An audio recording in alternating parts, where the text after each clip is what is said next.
Great, so we're live. So this is an Instagram Live for the International Council of Design for International Design Day 2022. So just before we go ahead, I'm going to invite our guest speakers to join us.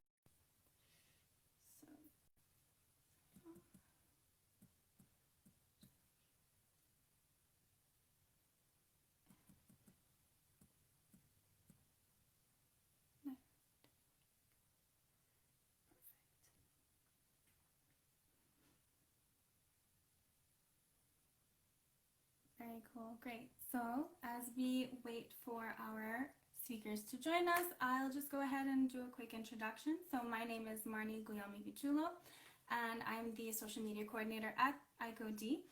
And I will be having the pleasure of speaking to Samni Adjaidoo from Pan-Afrikan Design Institute in Ghana,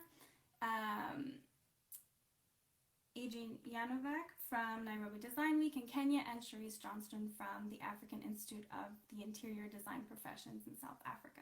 And we'll be talking about,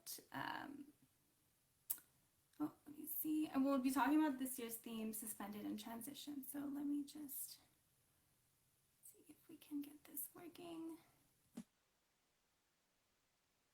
One more time.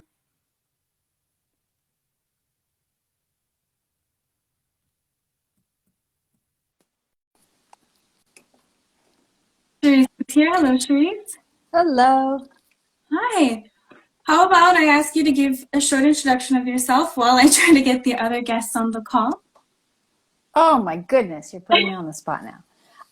My name is Charrisse Johnston. I am a current director and chair of the board of the African Institute of Interior Design Professions. You could tell from my accent that I am American, and that is because I moved here to Cape Town about 4 years ago and jumped right into the thriving interior design industry here. In the past, I was a previous chair of the American Society of Interior Designers, which is how I got to meet my brethren here in Cape Town and South Africa to begin with.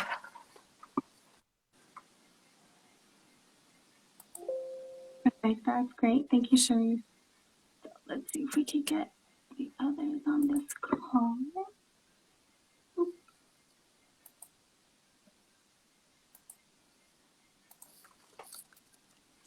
Oh, Sam is here. Invite him one more time to join. Perfect.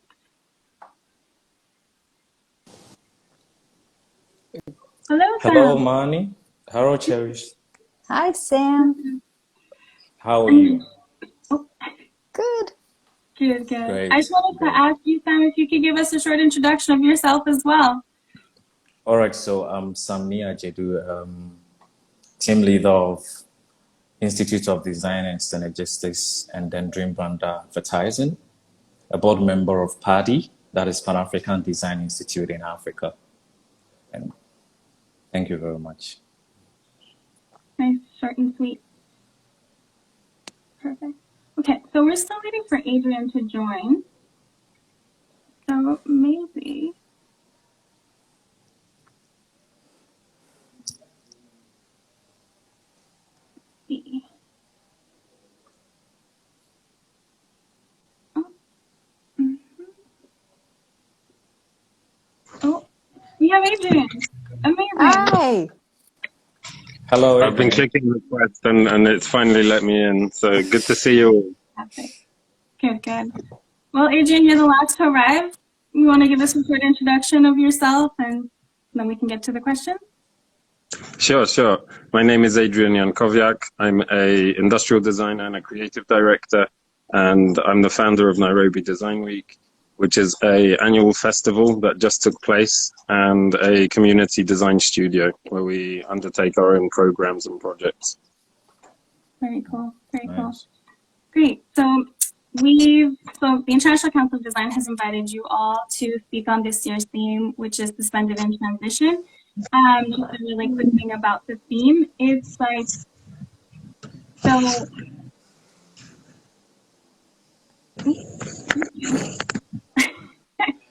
So International Design Day, which we mark on the 27th of April, is the anniversary and founding of the Council and an opportunity to recognize the value of design and its capacity to affect change.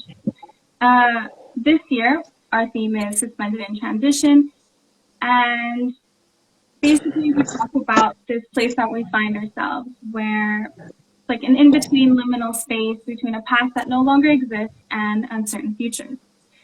So we kind of wanted to hear your take on this, and starting with the first question to the group. In terms of your work as designers, in what ways are you feeling suspended in transition? How would you describe this feeling, and when did it hit you that design might actually be in a place or moment of transition? Anyone have any initial thoughts or? Okay, I'll start. Okay, thank you. And I'll be short. I think the world, all of us, everybody in the world has been forced to take a breath and be mindful, right? That's what mindfulness is kind of about, is to live in the moment. And because of the lockdowns here in South Africa, it was a very, very harsh and strict lockdown. We all had to sit here and reassess what exactly we're doing. In terms of design, I think thinking about what clients we really want to take, what kind of work we really want to do that represents us and our values, and what the industry is all about. I think it's been a reckoning for all of us, no matter what discipline of design that we're in. Yeah, I think adding to what Charrisse was saying, I think that currently what is going on globally has a lot of things to affect every citizen. I mean, every single person is affected by the pandemic. All of us are affected by economic instability. And looking at it from my perspective locally, I think that it is imperative to come to the point of designing things that are very meaningful to the average citizen, to design for meaning and not necessarily just for profit, but to do things that are very meaningful for the sustenance of the human race, basically. Yeah, and that's agreed with both of you. I think what we've tried to do as well is look at, as a festival, what we're doing, because in 2020 we actually shut on the 6th day, so day 7 didn't happen, and the next time we all came together as a community was a few weeks ago. So it really kind of gave us one online festival to reflect as a community and look at the things that we can be doing together better. Very cool, very cool. Great, so I'll move us to our second question. So what about the design industry no longer fits with how the world needs to adapt to new troubles, which is, some examples are climate change, future pandemics, or even healthcare system crises? I think that from my perspective locally, what I think that's not really fit is to design for the selective few. I mean, trying to design for the elite and putting the cost of design and its effect on the average citizen. I think that at the end of all the designs that we come up with is the end user, and to really look at the health conditions, the well-being of individuals in our communities becomes imperative. So anything that we're trying to put out there as designers, we would have to look at not just satisfying the selected few, those that are just paying for it, but to look at the larger perspective as to what our designs do to affect to the average person. Yeah. Okay. I agree 1,000%. And I think product design, graphic design, out of a lot of the forms of design, interior design has had a image in the public of really being a luxury for the rich, an almost frivolous luxury for the rich. And I think as the pandemic and the ensuing lockdown and conditions for all of us have shown, our interiors have a 100% direct effect on our health. It's a public health tool, really. And so I believe that all of us, including interior designers, should be at the policy-making table in our local and our national governments, because we have a huge contribution to make that goes way beyond, like Sam said, a frivolity or a luxury for the rich. It's actually a basic human right to have, to be able to live in a safe, healthy environment. Sorry guys, I got disconnected. We've been having power cuts. So the design industry tends to focus on perfectionism and idealizing certain designs perhaps. We're living in a world where template, perfect solutions, we have some great global solutions for certain things, but it's really looking at local approaches. And it's great that a lot of designers are coming out with that. We're kind of facing homogenization of culture as well. So looking back at, we're forgetting languages and traditional systems as a species. So it's kind of a resurgence of looking into our past, both in negative and positive cases. So industrial designers, I guess, get to blame themselves a lot for commercialization. And now we're looking at how designers more broadly can actually help solve proper problems. Yeah. Well, Adrian, it's funny that you mentioned the blackouts, because we have them here too. And again, when it comes to interior design, it's so much more than decorating. I mean, we need to understand and design for sustainability, to be off the grid, to understand the water shortage that we have here. We had debilitating floods in KwaZulu-Natal not that long ago. And those are all things we as designers have the intelligence and the skills and the tools to help. So it's definitely not just for fancy stuff that people buy if they feel like showing off. This is about basic, human living conditions. I mean, to add to what Charrisse was saying, I was looking at from the perspective of affordability. How do we make design affordable? Because I mean, if there are power cuts and we are designers, what solutions do we have locally? Because in my part of the world, Ghana specifically, blackouts becomes a normal thing for us. But then how do we come together as designers so that which do not fit is to be very singular in terms of the solutions that we come with, and to broaden the scope for sustainability and making it affordable? Yeah. It's actually, it feels great to have some sort of self-sustenance in terms of, if you're living off the grid, if you get to experience having solar power and how magical it feels to get power from nothing. It's good to explore more solutions like that. Yeah. Well, we need the industrial product designers to actually come up with these tools that will help us do it, and we need graphic designers and marketing communication and user experience designers to get the word out to people that it's for them and how to use it in the first place. And of course, we need interior designers to integrate this great technology into our dwellings and our schools and our hospitals and stuff. So I think that's another thing that no longer fits. Is it's a cliche, but we definitely do not work in vacuums anymore. The complicated problems and the buildings now, it forces us to rely on each other. So I'm glad to see all of us together on this panel. I mean, something came up whilst you're talking. I think that designers seek to put a lot of things out there. We try to put things out there, and every year in there, year out, new things are coming up. But I think going forward, what we have to look at is resource management and sustainability.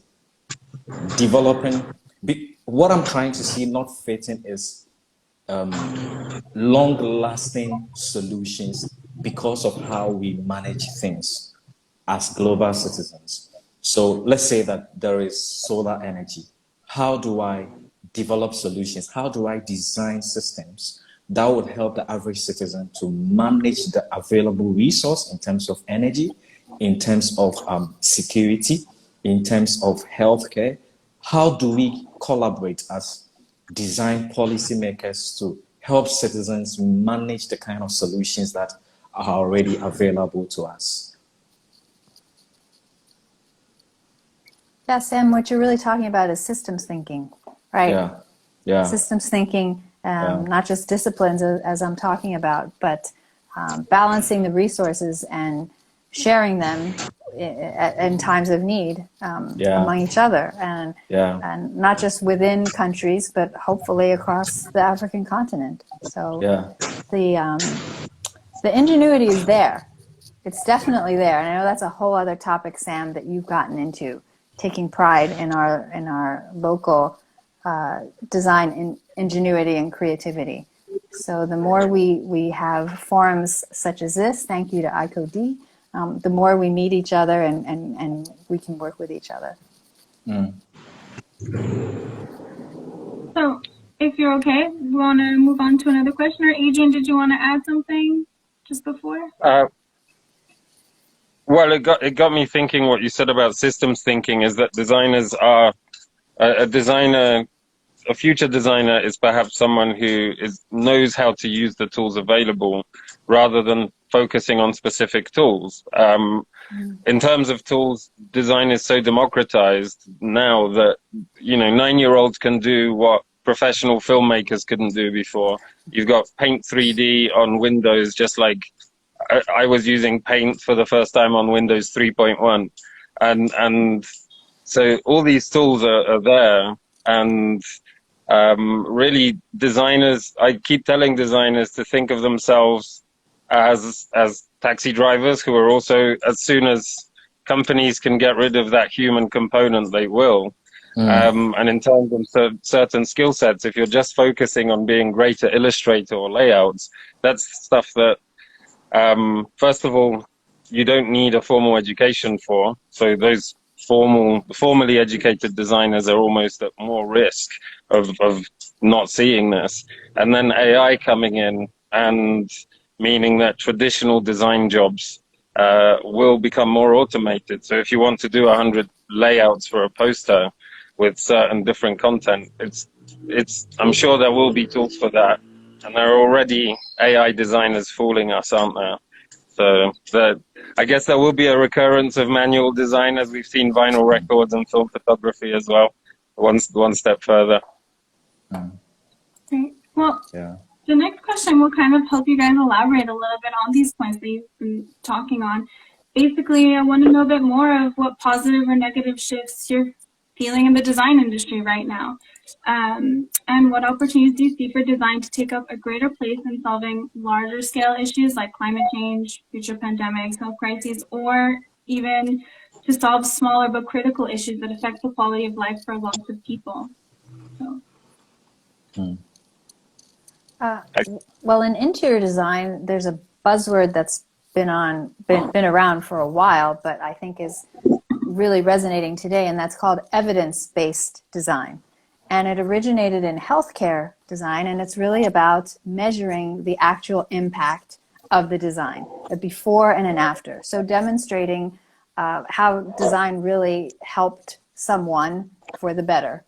And I think that kind of approach is very much needed to demonstrate our value, and especially these days when with AI or with technology or whatever, there's so many things you can measure now. Even social behavioral sciences can go much deeper now than just pure questionnaires, let's say. So to think about what you want to measure and accomplish ahead of time, and keep that in mind during all of your design, and then to follow up with your users to see what you actually achieved and to learn from that and learn continuously, I think is an approach that's catching on in interior design that has applicability across a lot of types of design. Yeah, we've been looking at outdoors in the last year or so, urban farming and vertical farming, and we built a vertical farm for this year's festival, and it shocked us that this small thing could potentially feed 2 families with enough lettuce and spinach and so on. So looking at how nutrition is linked to climate change, some insights that we found was eating more local and seasonal produce, of course respecting water, and cutting down beef and dairy consumption. So, and then taking that further and learning more from nature through biomimicry and again through culture. Yeah, so Money, to your question and adding to what is going on, here in Ghana, in my specific locality, what I've realized is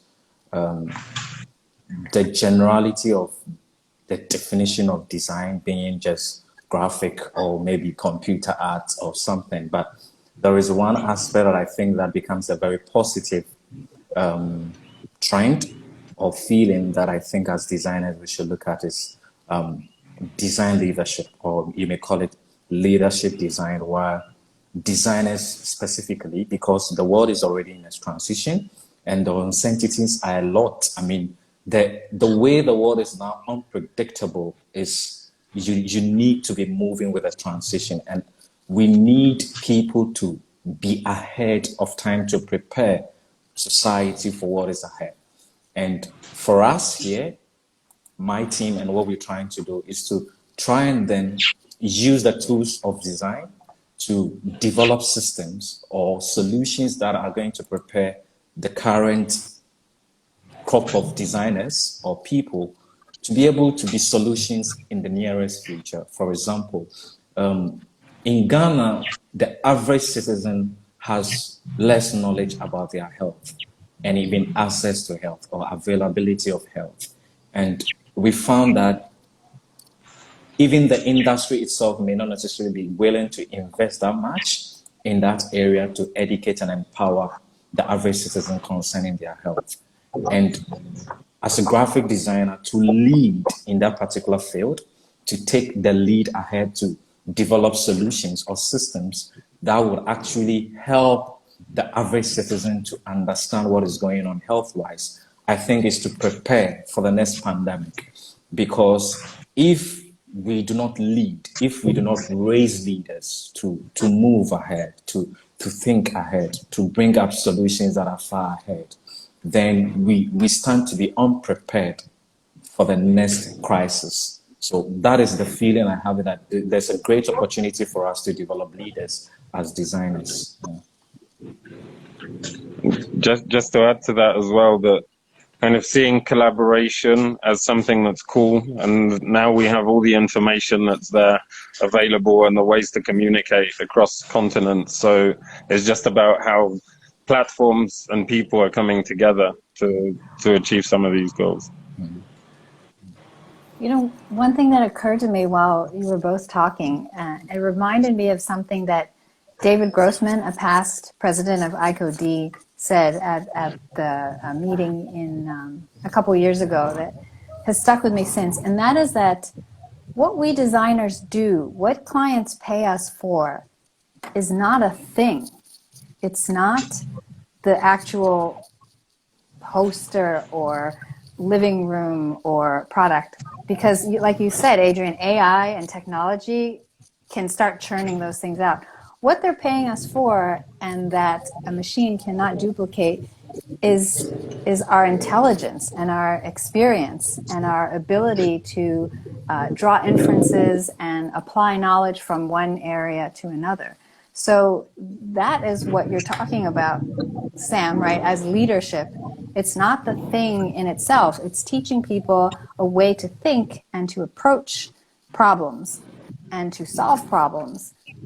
That is what we're trained to do as designers. I think that's a distinction that the public may not understand yet, but maybe I'm hopeful that they'll start to get it eventually, especially if we all start putting out that message. Okay, guys. We have but a few minutes left, so before I wrap up, I want to ask one last question, and Charrisse, you kind of touched on it, but I want to know, are you guys optimistic about the future of design? Why or why not? specific question, but I feel like it would be a nice one to end on. Very, very, very optimistic. I mean, the world will keep transitioning. If you get to see, so far as we exist, so far as the human race exists, the world will keep transitioning. And if the world transitions, there is the need for good design. There is the need for creation of value. And at the center of the creation of value is design. I know that there's going to be a boom for the purposes of design. And we need to prepare for that because the future is actually design. I feel the same. I see the young people, the emerging professionals, the students who I have, and they're amazing. And unlike students of perhaps 20 years ago, all the young people I'm encountering want to do something meaningful. They don't, yeah, sure, they want likes on Instagram for their businesses, etc. But I think underlying that is a true belief that together we can help the world. And they're not content, at least in classes I see these days. It used to be designing spas and restaurants and whatever. And now the projects I see are so much more about social responsibility and health and solving some of these problems that you had mentioned earlier, Marnie. Yeah, I'm optimistic as well. If we're looking at manufacturing, for example, going from fabricating to growing things, maybe that's a bigger metaphor for design as well, in terms of how design is growing and our minds are growing, and how we create things more organically rather than kind of placing things on paper or on pixels. So that's, yeah, thank you.